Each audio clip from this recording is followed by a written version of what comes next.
Right guys, Andrew Massey from Yellow Coaching here, and today we're going to be talking about a phone call that we at Team Yellow get every single day. I'm frustrated with this employee. We'll show you how to help that. Let's get stuck in.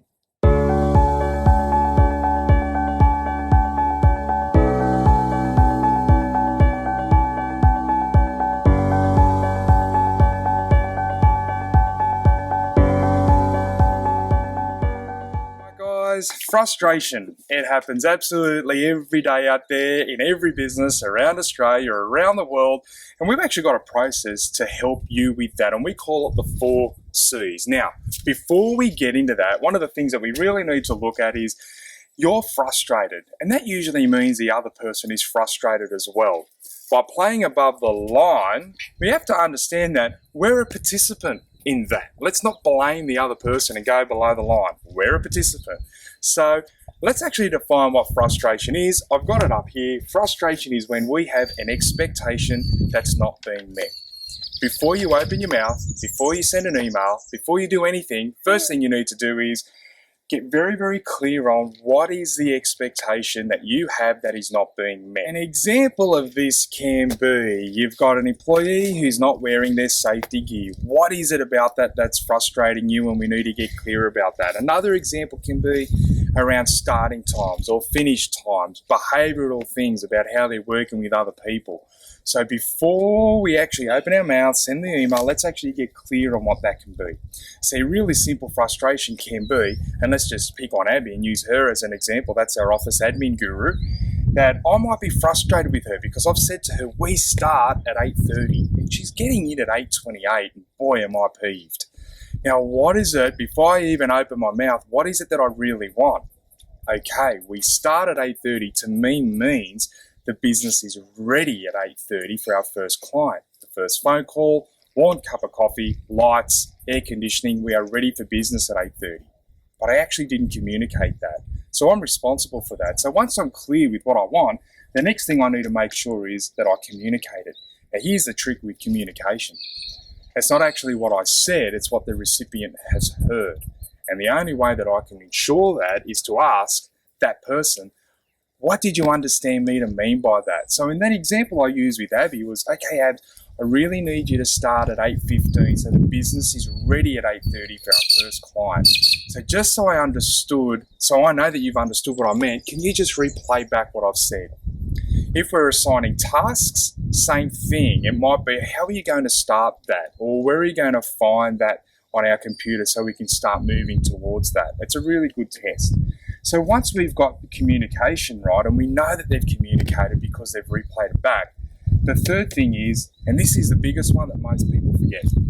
I've worked with some great GMs, CEOs and managers.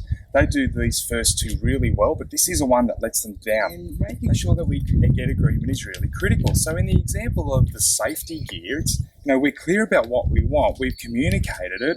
So we've got to make sure that we hear that person say yes. So a way to do that might be, okay, Bob, so you know that this is a policy, so do we agree that from now on you're going to be wearing the safety goggles and the gloves every time we're going to be using that tool from now on? And you need that person to say yes. Now some of you might be thinking, yeah, okay, they're pretty simple examples, but what happens if they don't do it? Well, this is the consequences part, and I feel too many managers get hung up about this.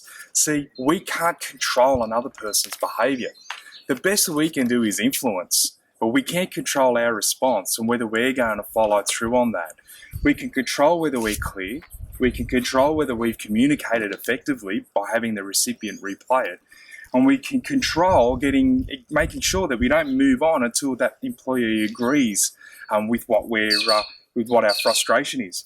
The consequences now, well, it's really over to the employee to behave, and then it's up to us to follow through or to affirm that behaviour. So let me give you an example. If we use the Abby example, and she gets in at 8:15, the consequence for that person is, well, it's really cool. So it's up to me to give the really affirming feedback around that. And that will go something like, hey, Abby, can I share something with you? When you turn up at 8:15, it means our clients get a great cup of coffee. It means the business is ready. You look professional, and I just want to say thank you. And on the flip side, if she gets in at 8:28, again, it's my job to highlight the consequences, which is, hey, Abby, We had the discussion and you agreed that you'd be in here at 8:15 so the business is ready. Well, when you don't do that, it means the client gets a bad experience. They're getting a bad cup of coffee, the room temperature's not right, you look unprofessional. What can we do about this? And on something serious like the WHS issue, the same thing applies. Hey Bob, can I share something with you? You agreed that you understood how important it is to wear your goggles and your safety gear when using that tool. And the failure to do so has led me with no other option but to give you a written warning. There's no room for that employee to go because we're talking about their behaviour and they're also in breach of not just the policy, but something that they said that they understood and that they agreed that they'd be doing from now on.